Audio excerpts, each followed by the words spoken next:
जे महाराष्ट्राचे निवडणूक आयुक्त आहेत ते भाजपचे एक कार्यकर्ते म्हणून काम करताना आपण पाहतो आहे. याला धरून आहे. निवडणूक आयोगाची भूमिका यावर तुम्हाला कशी वाटते जे काही चाललंय आणि बिनविरोध निवडून आले त्या विरोधात मनसे कोर्टात गेलेली आहे. निवडणूक आयोगाने त्या जिल्हाधिकाऱ्यांना अहवाल मागितलेला आहे.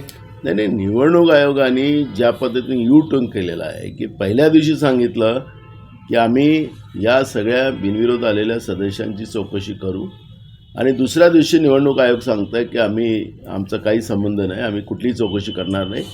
याचा अर्थ जो कालपर्यंत आम्ही म्हणत होतो, मी विधानसभेतही सुद्धा सांगितलं की जे महाराष्ट्राचे निवडणूक आयुक्त आहेत ते भाजपचे एक कार्यकर्ते म्हणून काम करताना आपण पाहतो आहे.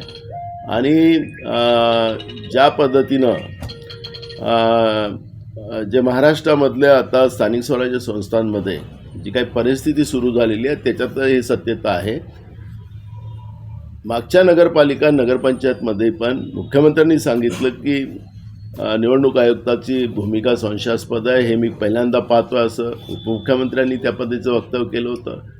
मग त्यांच्यावर मी महाभियोग आणायचा जो मानस केला होता, का नाही सरकारने पाठिंबा आम्हाला दिला. आणि म्हणून निवडणूक आयुक्त हे भाजपचंच कार्यकर्ता म्हणून काम करताना आपण पाहतो आहे. त्यामुळे खऱ्या अर्थानं लोकशाहीसाठी घातक आहे आणि लोकांच्या मताचा वर डाका टाकण्याचं पाप निवडणूक आयुक्त आणि भाजप आणि महायुतीचे लोक करताना आपण पाहतो आहे.